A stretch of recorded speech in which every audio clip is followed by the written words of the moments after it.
சொர்ணத்தில் இழுத்துருமா, தங்கத்துல இழுத்துருமா சுவாமி. அந்த தங்கத்துல இழுக்கும், அதுதான் பட்டு கட்டி சாப்பிடக்கூடாது. கல்யாணத்துக்கு போனா பட்டு கட்டி நம்ம சாப்பிட்டுதான் ஆகும். அதுதான் 2 பட்டு புடவை எடுத்துருவாங்க. ஒரு பட்டு புடவை எங்கன்னா ஃபங்க்ஷன் போய் சாப்பிடுது, ஒரு பட்டு புடவை என்ன பண்ண சுவாமி பூஜை புரஸ்காரத்துக்கு கட்டிக்கிது. பட்டு எப்பவுமே கட்டிக்கலாம், சுத்தம் பட்டு புடவை எப்பவுமே கட்டிக்கலாம். பட்டு புடவை மாதிரி இருந்து பட்டு கட்டக்கூடாது, பட்டு தான் கட்டணும். ஏன்னு சொன்னா அந்த பட்டு புடவத்துல சொர்ணம் இருக்கு, சொர்ணம் தங்கம். அந்த பட்டு புடவையை எடுத்து சுவாமிக்கு என்ன பண்றோம் அப்படின்னா சாப்பிட்டு கட்ட விழிப்பாயிடும். அது மறுபடியும் பூஜைக்காக நம்ம உட்காந்து சாப்பிட்டு பட்டு புடவை கட்டிட்டு சாப்பிட்டுட்டோம்னா விழிப்பாயிடும். 2வது பூஜைக்கு எவ்வளோ ஆகும். அதுதான் சுவாமிக்கு என்ன பண்ணோம்னா ஃபங்க்ஷன் பண்ணி ஒரு பட்டு புடவையும் 2 பட்டு புடவை வாங்கி சொல்லிட்டாரு அப்படின்னு. அதனால பட்டு புடவை என்ன சுவாமிக்கு என்ன பண்ணணும்னா ஒரு பூஜைக்காக நிச்சயமா நம்ம பூஜை பண்ணோம். ஒரு வெள்ளிக்கிழமை பூஜை பண்ணலாம், செவ்வாய்க்கிழமை பூஜை பண்ணோம்னா பட்டு கட்டி தான் பூஜை பண்ணணும்.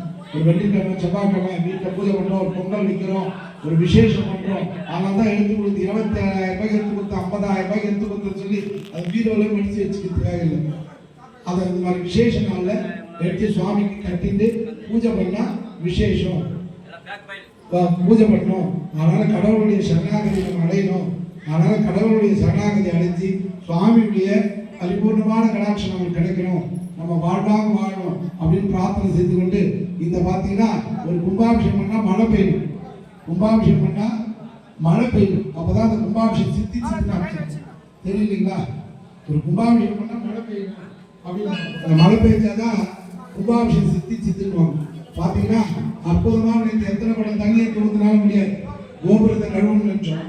வர்ண பகவானே நேற்று நான் கூப்பிட்டோம், சாயந்தரம் வந்தவொடனே கொஞ்சம் கண்ணை காட்டு, லேசாக காட்டு அப்படின்னு.